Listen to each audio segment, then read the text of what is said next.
ఏ పరీక్ష ఏ పేపర్ తయారీ ప్రశ్నలైనా కూడా డిఎస్సి కాదు ఎనీ పరీక్ష ఏ పరీక్ష అయినా ఏ పేపర్ తయారీ అయినా కూడా ప్రశ్నలు అప్లోడ్ చేయడం డిజిటల్ నిర్వహణ ఇవన్నీ కూడా అత్యంత కాన్ఫిడెన్షియల్గా జరగాలి ఏ పరీక్షకైనా కూడా. కానీ ఈ ప్రభుత్వంలో ఈ రహస్య ప్రక్రియ కాస్త ఏమైంది ఒకసారి గమనించండి. డిఎస్సి క్వశ్చన్ పేపర్లను SCERT అంటే state council of educational research and training వీళ్ళు తయారు చేస్తారు క్వశ్చన్ పేపర్ను. పరీక్ష నిర్వహణ అంటే పరీక్ష నిర్వహణ బాధ్యతలు డిఎస్సి కన్వీనర్ చూస్తారు. మామూలుగా 2 డిపార్ట్మెంట్స్, ఒకటి ప్రిపరేషను ఒకటి నిర్వహణ. కానీ చంద్రబాబు గారి ప్రభుత్వంలో డిఎస్సి కన్వీనర్ను పక్కన పెట్టేసినారు. పక్కన పెట్టి క్వశ్చన్ పేపర్ తయారీ ప్లస్ పరీక్షల నిర్వహణ ఈ 2 బాధ్యతలను కూడా ఒకరికే SCERT డైరెక్టర్కి అప్పగించారు. ఇది మొట్టమొదట బీజం పడింది. ఇక్కడ నుంచి స్కామ్గా ఎలా మారింది అనేది ఇక్కడ నుంచి స్టార్ట్ పోతా ఉంది. డిఎస్సి పరీక్షల్లోనే పారదర్శకతను దెబ్బతీసినారు. అక్రమాలను ఉద్దేశపూర్వకంగానే ఇక్కడ నుంచి ఆద్యం పోశారు.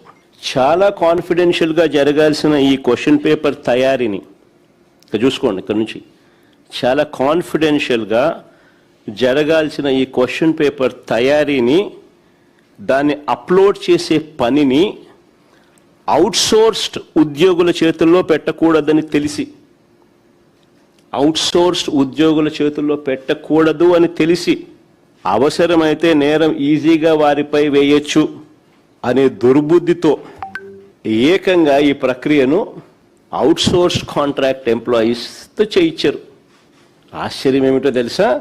కృష్ణా జిల్లాలో ఇందులో పనిచేసే అవుట్సోర్స్డ్ ఉద్యోగి కృష్ణా జిల్లా సోషల్ స్టడీస్లో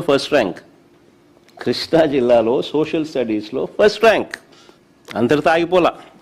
టీజీటీ అంటే ట్రైన్డ్ గ్రాడ్యుయేట్ టీచర్ తెలుగు పరీక్షలో జోన్ 2లో 6వ ర్యాంక్ సాధించినాడు. చూడు ఫస్ట్ ర్యాంక్ ఎంత బాగుందో.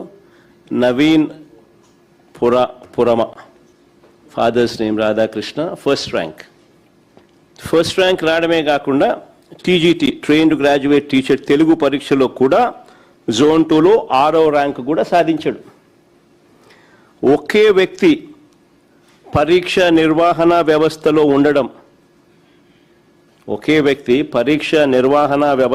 ఉండడం, అదే వ్యక్తి అవే పరీక్షల్లో టాప్ ర్యాంకులు రావడం నిజంగా ఇది అతిపెద్ద స్కామ్కు సాక్ష్యం కాదా అని అడుగుతా ఉన్నా.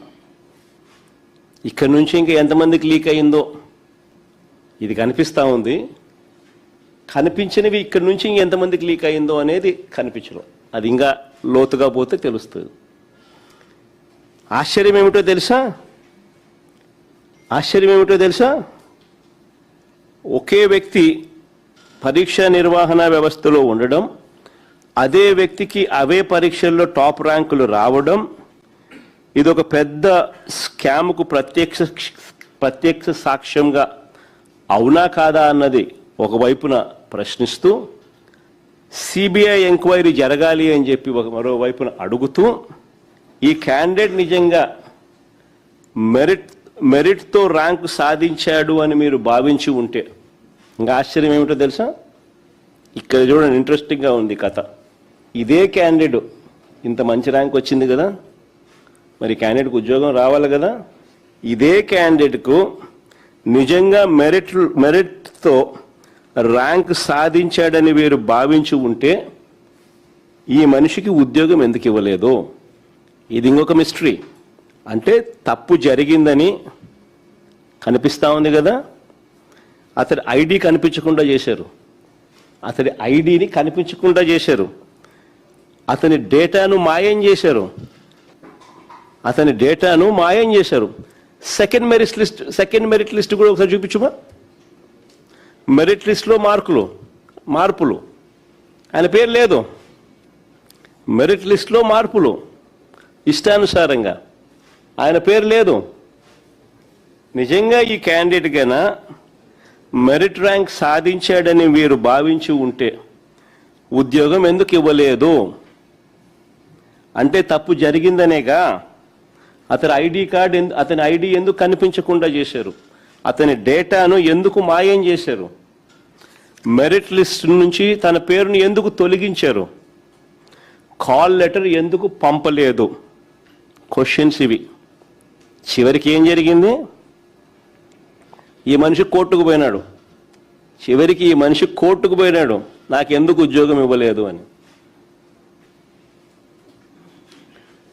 మనిషి ఇప్పుడు కోర్టు కేసు ఉంది. ఆ మనిషి కోర్టుకు పోయినాడు, నాకు ఎందుకు ఉద్యోగం ఇవ్వలేదని.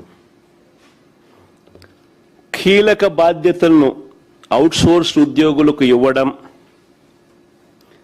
రెండోది అతడి టాప్ ర్యాంక్ వచ్చిన తర్వాత కూడా పోస్టు ఇవ్వకపోవడం, మూడోది అతడి వివరాలను మాయం చేయడం. తప్పులు జరగకపోతే ఇవన్నీ ఎందుకు జరిగాయి అని అడుగుతా ఉన్నా. అంటే దీని అర్థం పేపర్ లీక్ అయినట్టేగా, ఒప్పుకున్నట్టేగా మీరు కూడా. మరి ఈ లీక్ ఇంతటితో ఆగిపోయిందా? ఈ లీక్ ఇంకా ఎంత డెప్త్ లేకపోయింది? ఎంతమందికి ఈ లీక్డ్ పేపర్ చేరింది? ఆ లీక్డ్ పేపర్ పొందిన వాళ్ళు ఎంతమంది పరీక్షలు రాశారు? ఇవన్నీ కూడా రావాల్సిన సమాధానాలు. ఆ మనిషి కోర్టుకు పోయాడు, కోర్టుకు పోయిన డాక్యుమెంట్స్ ఇవన్నీ. కోర్టులో ఆ మనిషి నవీను సబ్మిట్ చేసిన వివరాలు ఇవి. ఈ వివరాలు చూస్తే ఈ వివరాల్లో ఆయన సబ్మిట్ చేస్తూ ఆయన అడిగాడు, కోర్టులో ఆయన అడిగాడు, నా ఐడి కనిపించకుండా చేశారు, నా డేటాను మాయం చేశారు, మెరిట్ లిస్ట్ నుంచి నా పేరు తొలగించినారు. ఇవన్నీ ఆయన కోర్టులలో 1, 2, 3 అని చూపించుకుంటా బామ్మ. వీళ్ళు ఏమంటారు? ఈ ప్రశ్నలకు కానీ చంద్రబాబు నాయుడు గారిని, ఈ ప్రశ్నలకు చంద్రబాబు నాయుడు గారి ప్రభుత్వం చెప్తున్న కారణాలు ఏమిటో తెలుసా? ఈ ప్రశ్నలకు చంద్రబాబు నాయుడు గారి గవర్నమెంట్ ప్రభుత్వం చెప్తా ఉన్న కారణాలు ఏమిటో తెలుసా? చాలా హాస్యాస్పదంగా ఉన్నాయి. ఈ ఫస్ట్ ర్యాంక్ సాధించిన వ్యక్తి సర్టిఫికెట్ల వెరిఫికేషన్కి రాలేదంట, అందుకనే ఈయనకు ఉద్యోగం ఇవ్వలేదంట అని వీళ్ళు కారణాలు చెప్తా ఉన్నారు. సర్టిఫికెట్ల వెరిఫికేషన్కి రాకపోయి ఉంటే అది వాస్తవమే అయితే ఆయన కోర్టుకి ఎందుకు పోతాడయ్యా? కోర్టుకి ఎందుకు పోతాడు? నిజంగా వీళ్ళు చెప్పినది వాస్తవమే అయితే సర్టిఫికెట్ల వెరిఫికేషన్కు తాను రాలేదు కాబట్టి అందుకే ఆయనకు ఉద్యోగం మేము ఇవ్వలేదని చెప్పి వీళ్ళు చెప్తా ఉన్నమాట వాస్తవమే అయితే ఆయన కోర్టుకి ఎందుకు పోతాడు? ఫస్ట్ ర్యాంక్ సాధించిన వ్యక్తి సర్టిఫికెట్ల వెరిఫికేషన్కు రాలేదు కాబట్టి పోస్టు ఇవ్వలేదని అంటారు. మెరిట్ లిస్ట్లో పేరు తీసేసి ఆ క్యాండిడేట్ డేటాను మాయం చేసి కాల్ లెటర్ ఇవ్వకుండా సర్టిఫికెట్ల వెరిఫికేషన్కి ఆయన ఎలా వస్తారు స్వామి? ఎలా రాగలుగుతాడు? నువ్వు పంపిస్తే కదా. మీరు చెప్పేవన్నీ కూడా కాకమ్మ కబుర్లని. ఆయన కోర్టుకు పోయిన ఆయన అఫిడవిట్ చూస్తే అన్నీ ఇట్టి అర్థమవుతాయి. ఇలా చెవిలో పూలు పెట్టుకుంటూ పేపర్ లీకులు దాచిపెట్టడానికి నానా అగసాట్లు పడతా ఉన్నారు. పేపర్ తయారీలో ఎవరెవరు ఉన్నారు? ఇవన్నీ బయటికి రావాల్సిన విషయాలు. పేపర్ తయారీలో ఎవరెవరు ఉన్నారు? డిజిటల్ యాక్సెస్ ఎవరెవరి చేతుల్లో ఉంది? ఎంతమందికి లీక్ వెళ్ళింది? ఎంత ముడుపులు చేతులు మారాయి? ఇవన్నీ తేలాలి. అందుకే సిబిఐ విచారణ కావాలి అని చెప్పి గట్టిగా డిమాండ్ చేస్తూ ఉన్నాం. ఎందుకో తెలుసా? కారణం ఈ రాష్ట్రంలో చంద్రబాబే పోలీసు, ఈ రాష్ట్రంలో చంద్రబాబే లాయరు. ఆయన ఆదేశాలతోనే ఆయనే పర్యవేక్షిస్తాడు వ్యవహారాలను. అధికారం ఉన్నది ఆయన చేతుల్లోనే, అధికారులు రిపోర్ట్ చేసేది ఆయనకే. మరి నిజాలు బయటికి రావాలి అని అంటే ఆయన కొడుకే విద్యాశాఖ మంత్రి. మరి నిజాలు బయటికి రావాలి అని అంటే, విచారణ నిజాయితీగా జరగాలి అని అంటే సిబిఐ లాంటి ఏజెన్సీ, థర్డ్ పార్టీ ఏజెన్సీ వస్తేనే కదా నిజాలు బయటకు వచ్చేది. అప్పుడే కదా ఈ రాష్ట్రంలో వ్యవస్థల మీద ఎవరికైనా నమ్మకం ఉండేది.